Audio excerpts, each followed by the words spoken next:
A little over a century ago, a war was going on in the US state of West Virginia.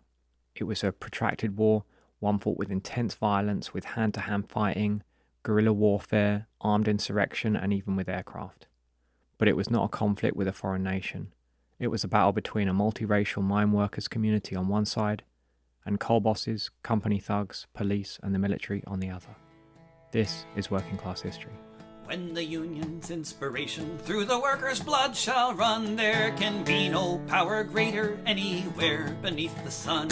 Yet what force on earth is weaker than the feeble strength of one? But the Union makes us strong.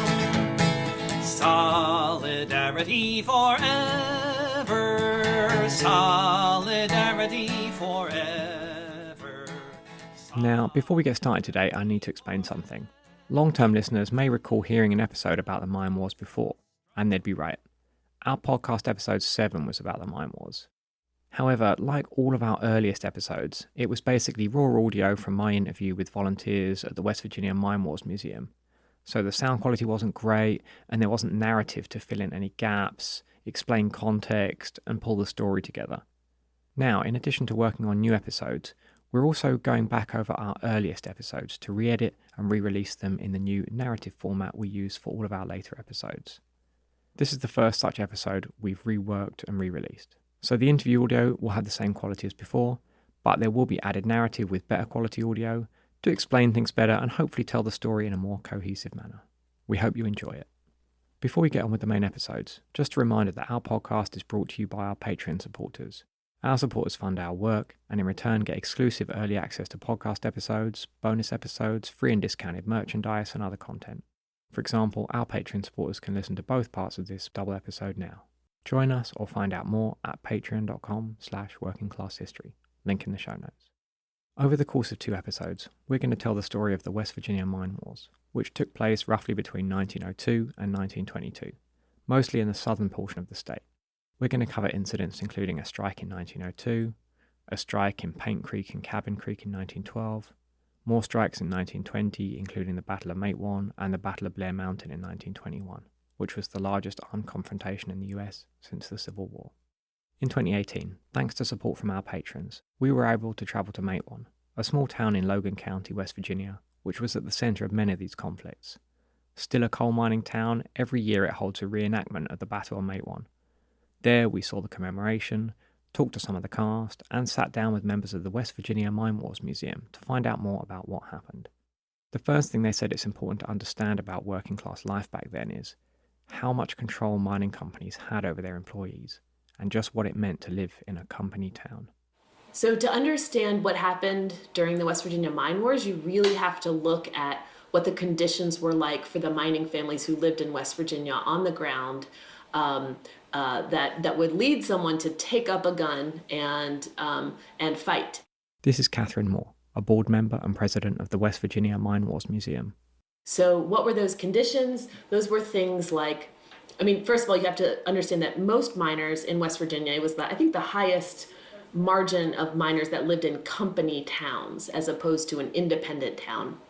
And company towns sprung up all over southern West Virginia with the coal rush that we had, and there was really very little, there weren't places for people to live, and so the company had to come and they built the houses, but they also built the churches and they built the schools and the stores, and none of this stuff existed. And so what that created was a dynamic where mining families, pretty much all aspects of the society that they were living in was controlled by their bosses, right? The coal companies. And so that left them, vulnerable to the whims of the company. And so you had very sort of logistical stuff, like they controlled the prices at the company store. They hired the preachers, and if a preacher was preaching a union sermon, well, they wouldn't last very long there. They hired the teachers. They, paid the teachers in many cases. They even, since there really wasn't much of a law enforcement in these rural places, they even hired constables to police the towns, right? And so you're looking at an environment where really every aspect of life is it wasn't a democracy. It wasn't a very democratic place to live, and the miners had very little access to any kind of democratic power, especially when you take into account that there was, in various places and in various times, quite a lot of corruption. So that was kind of the social control, right? And then there was also a form of economic control that that happened because the companies issued their own, wasn't exactly you can think of it kind of like their own form of currency, and that was called scrip.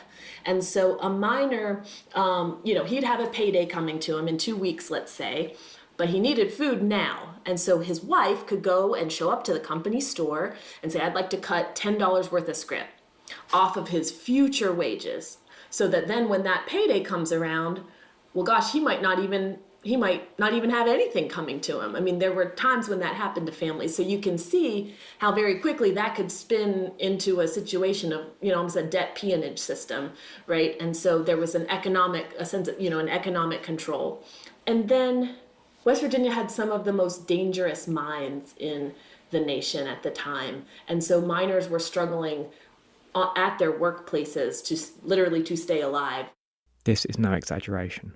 On the 6th of December 1907, 2 mines run by the Fairmont Coal County in Monongah exploded, killing at least 361 miners. Between 1910 and 1920 alone, 4,260 miners in West Virginia were killed at work. This is of course ignoring the much larger numbers injured and disabled, and those who developed fatal illnesses which would kill them later on. And so, mine workers started to try to gather together to request better conditions from their employers. When they tried to do that, they ran up against what we call the mine guard system of policing, where they were essentially mercenaries hired by the coal companies to squash any sign of union organizing or talk of union. And so you can see where miners, really their constitutional rights were being trampled on: freedom of speech, freedom of assembly, freedom of movement. The companies even owned the roads, for goodness sake. So you couldn't even necessarily walk up a road without a mine guard if he didn't want you to be there, telling you to get lost.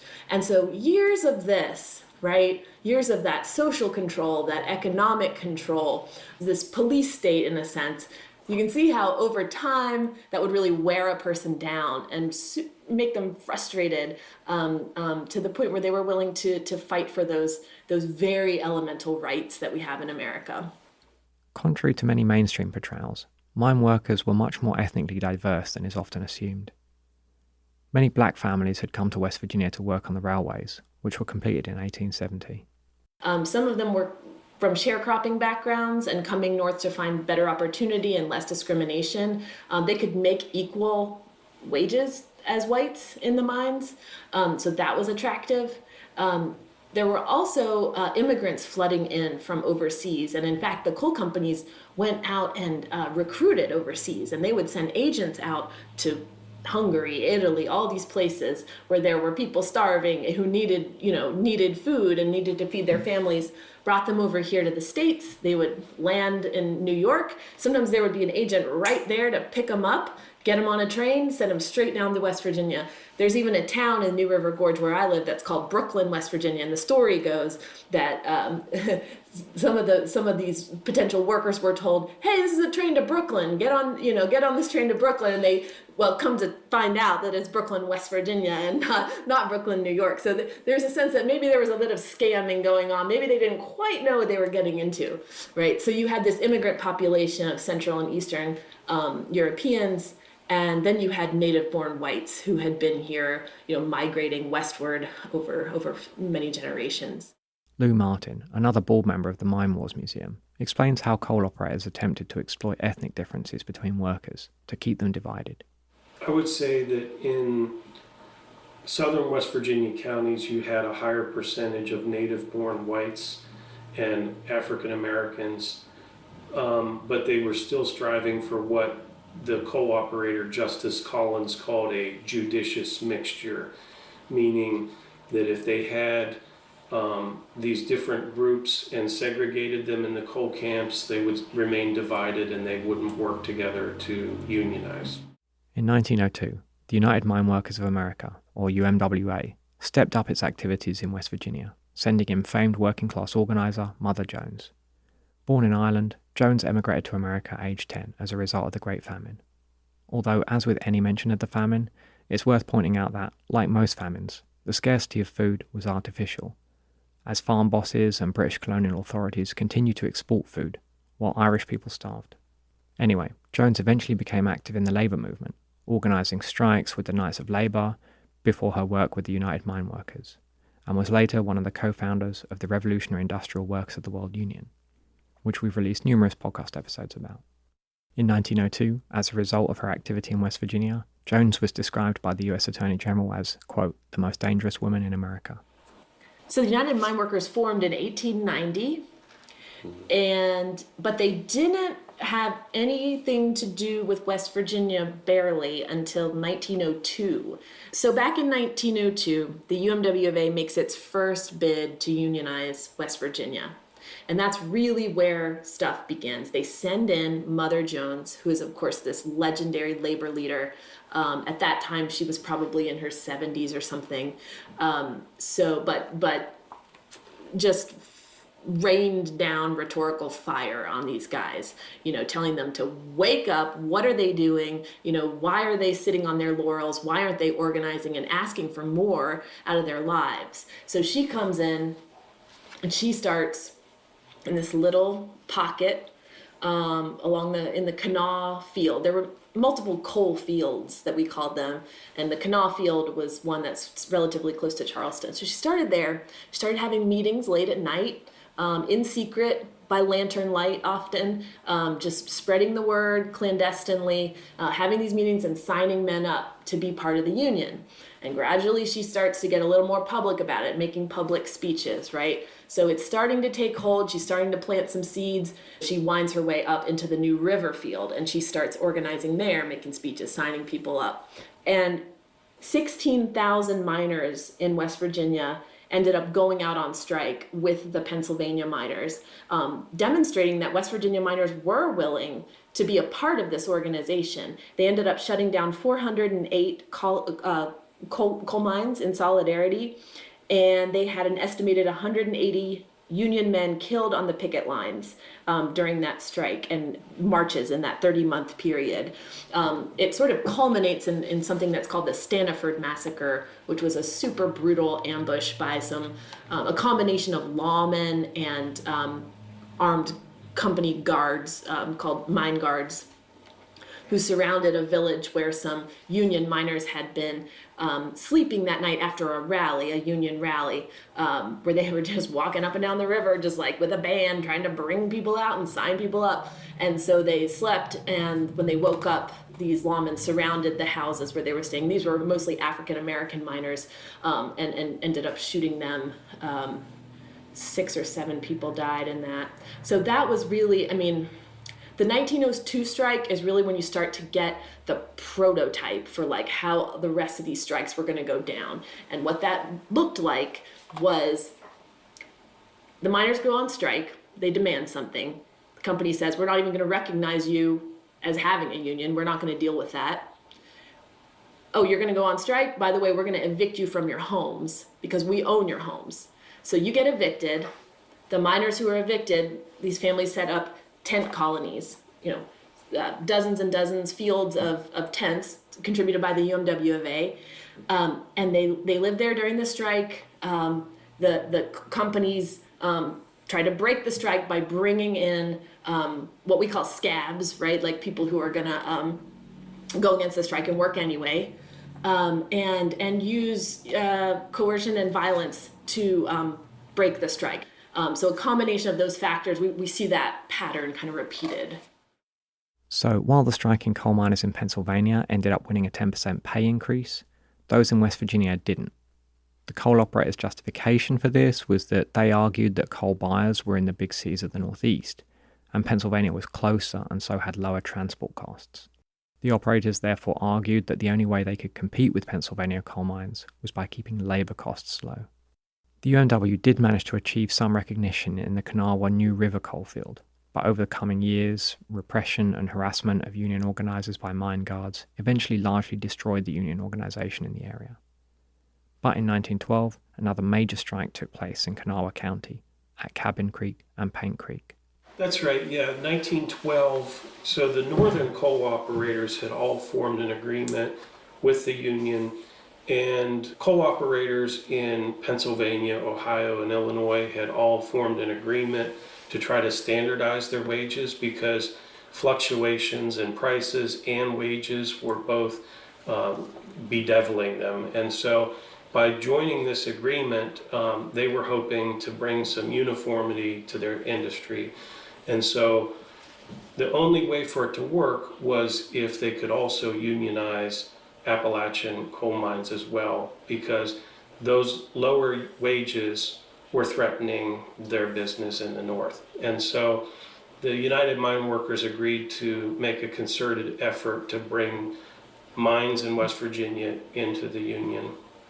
And they went to the place that Mother Jones had spent so much time on Paint Creek, and she chastised the men for letting their local lapse and urged them to join the Union again, which they did. And this was also at a time when the workers were, I would say, at their wits' end. You know, the mounting casualties underground because of dangerous conditions, the low wages, the poor living conditions, and mine guards patrolling their towns. They were ready to join the Union. The workers had numerous demands, including the right to organise, rights to free speech, an end to blacklisting of union activists, for alternatives to company stores, and for the abolition of mine guards. Miners were typically paid based on the weight of coal they extracted, and so this system was also ripe for abuse. So the workers also demanded that scales be installed in all mines, and for the unions to be able to hire workers called checkweighmen, who would literally check the weight of coal to ensure that workers weren't being swindled by the employers. And so they went out on strike in Paint Creek, and the miners on Cabin Creek soon joined. And that would be a year-long strike, and it would be one of the bloodiest strikes in U.S. history. So about a year into this strike, by this point we're talking early February 1913. February 7th is the day. By this point, the operators along Paint Creek and Cabin Creek had been bringing in strike breakers for a while now. And one of the means that they did this was they had commissioned a armored train that was known as the Bull Moose Special because of a politician it was affiliated with, who was affiliated with Teddy Roosevelt, who was the president at the time.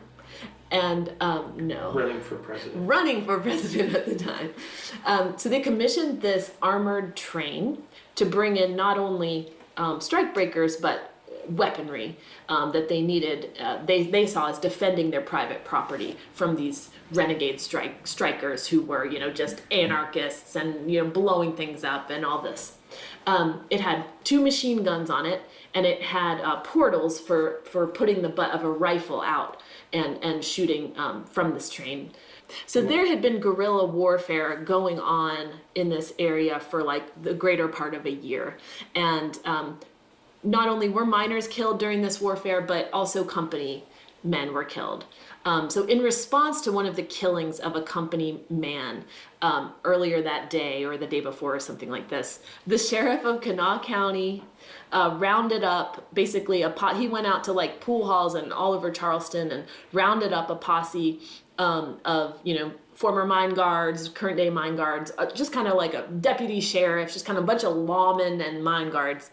They get on this train and they're going to their clubhouse, which is in a little town called Mucklow, where they have basically their fortress. They've literally built a fortress in this town.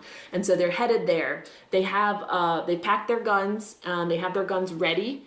And as they're passing by the striking miners' tent camp, where not only miners, but women and children and families were living through the winter, as they pass through, the story goes, and it's like many of these battles, nobody can agree who fired first, okay? So there seems to be agreement that there was a whistle from the train, the lights went out on the train, and then there was firing. We don't know, the guys on the train said they fired first, the guys in tent camp said the train fired first. We don't know. But there was some fire exchanged, and sort of miraculously, only one person was killed as he was fleeing from his house and trying to hide his family in his basement. And he was caught by a bullet and died. A woman who was in her bed had her foot shot.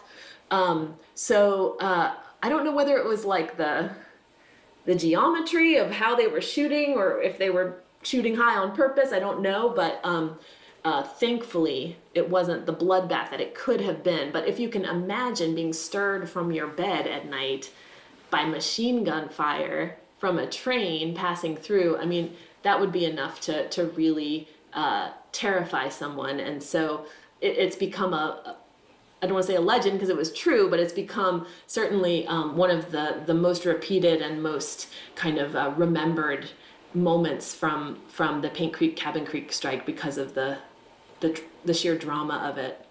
So the miners and the companies fought for over a year during this strike, and then in the spring of 1913, Governor Henry Hatfield in West Virginia, he tried to dictate a strike settlement between the operators and the UMWA.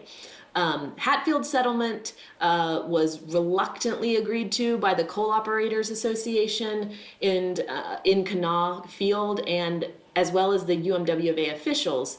It gave the miners a wage increase and a 9-hour workday, but it didn't really address what a lot of the strike was about. So the rank and file, which was led by two men named Frank Keeney and Fred Mooney at this time, who lived on Cabin Creek, they rejected these terms and they led the miners there back out on strike in the summer of 1913. And by the end of that summer, the operators negotiated even new terms with Keeney and Mooney, which expelled the mine guards from Paint Creek and Cabin Creek and allowed for the check weighman, who was the guy who determined how much coal you had mined in a day and then how much you got paid. And there were many accusations that they were being cheated out of their wages.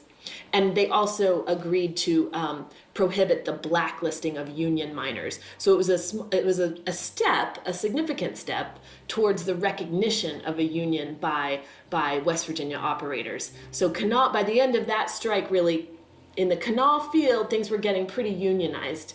Now, there were more remote regions that we'll get to, talking about Blair Mountain, that still were not unionized and were very much holdouts.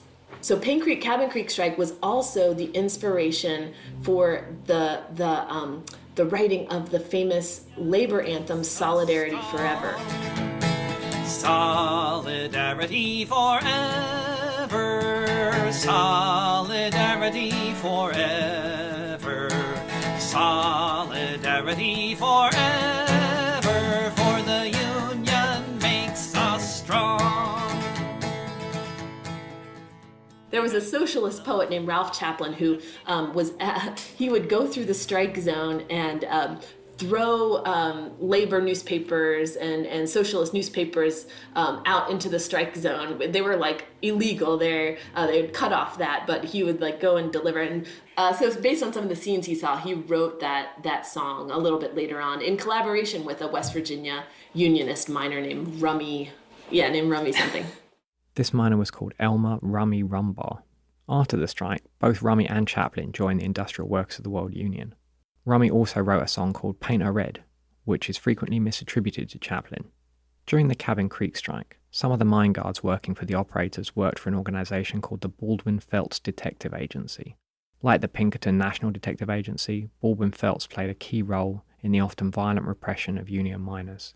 So the Baldwin-Felts hired spies to pose as union miners to inform on the meetings that were taking place and who was signing up to be part of the union, so that you show up for a meeting, the next day, everyone at that meeting gets fired from their jobs because there was a spy there. So that made a pretty, distrustful environment. But the thing I think that's pretty unusual and really kind of chilling to me is the way in which public law enforcement at this time was enmeshed in and sometimes sort of inseparable from these private mine guards, these mercenaries.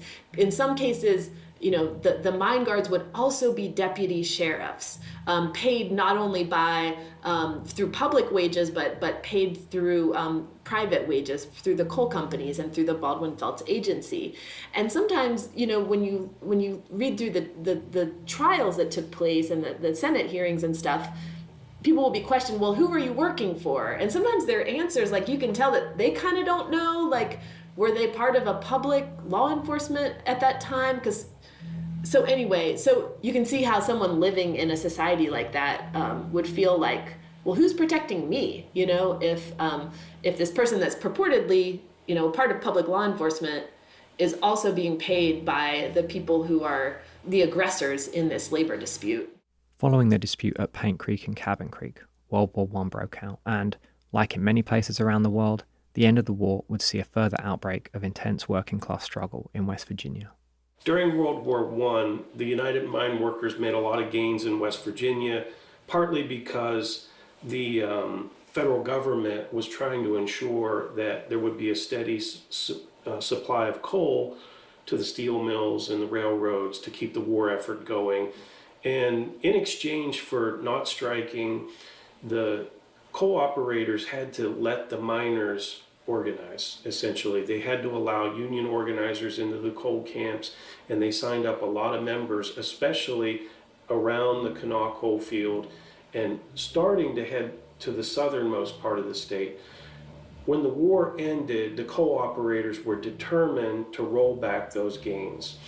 And the United Mine Workers were, of course, determined to finally organize those non-union mines so that the northern U.S. coal operators would get off their back, and they would finally have a national standardized wage scale.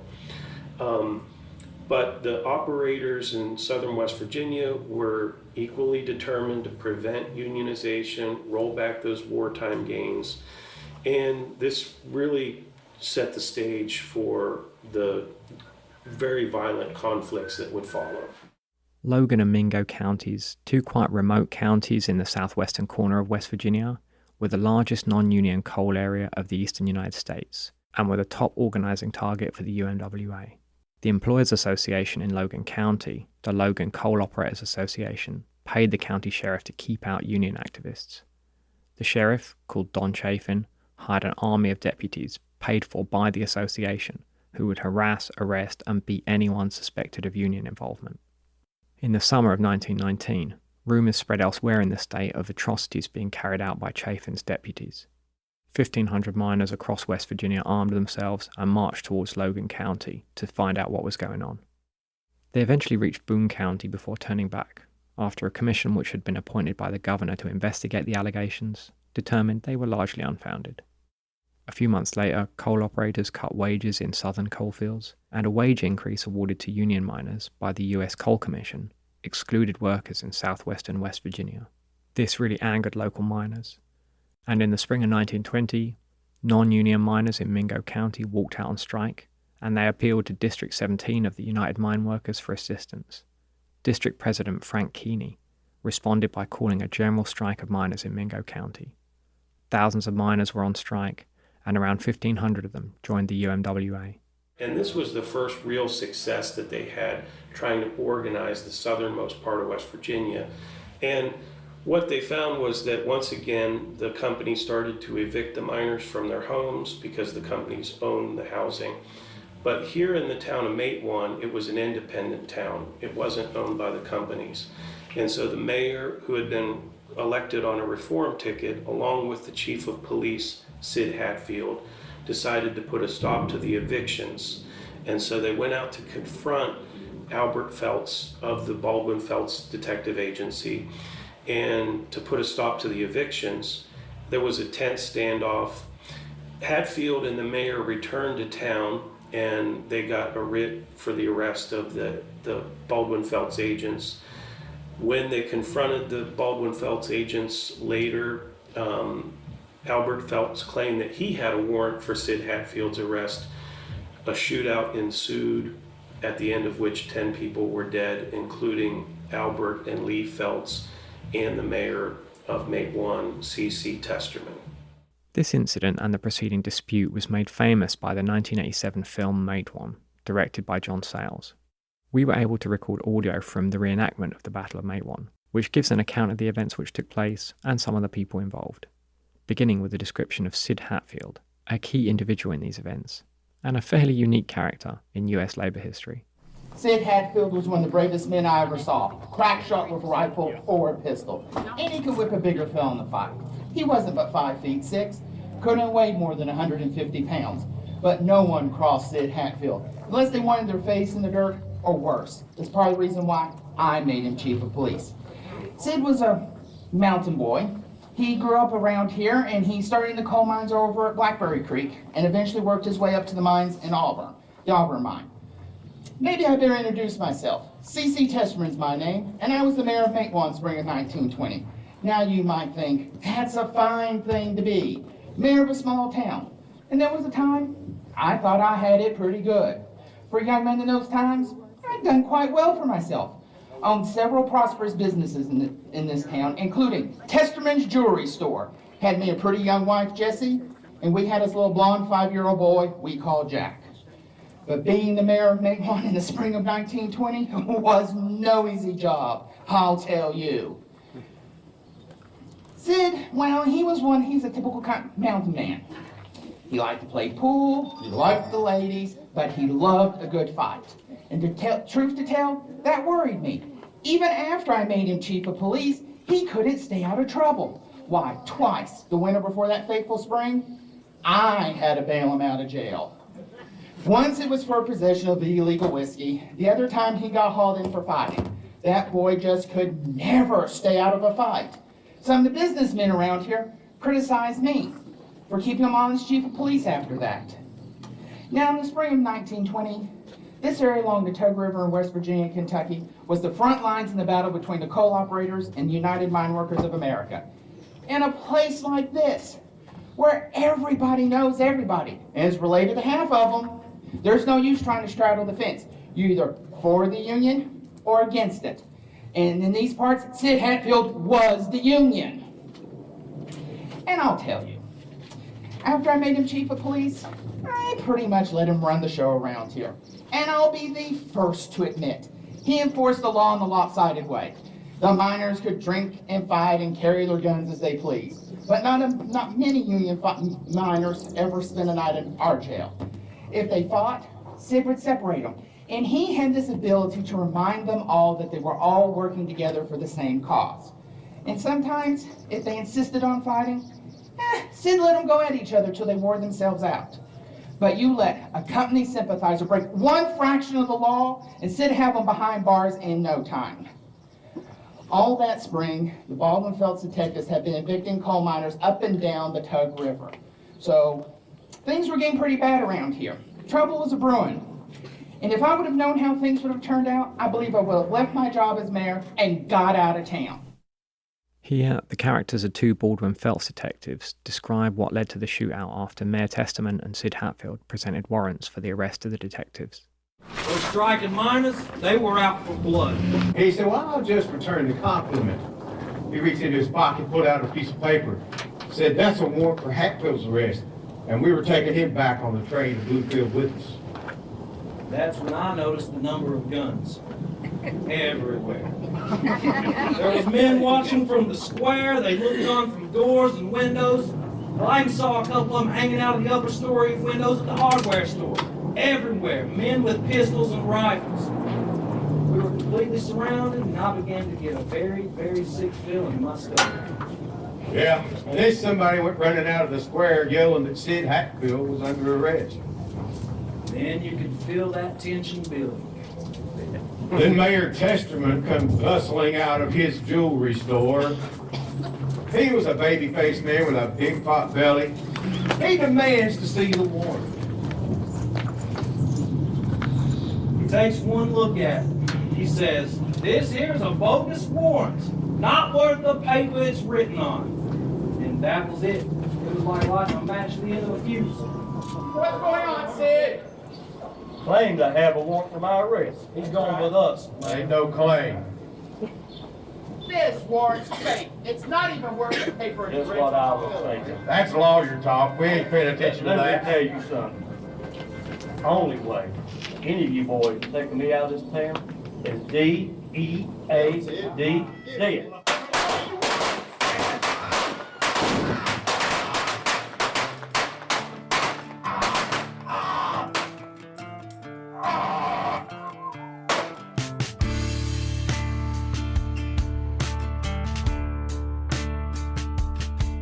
My daddy was a miner, now he's in the air and sun. He'll be with you, fellow workers, till the battle's won. Which side are you on, boys? Which side are you on? Which side are you on, boys? Which side are you on? That's all we've got time for in this episode.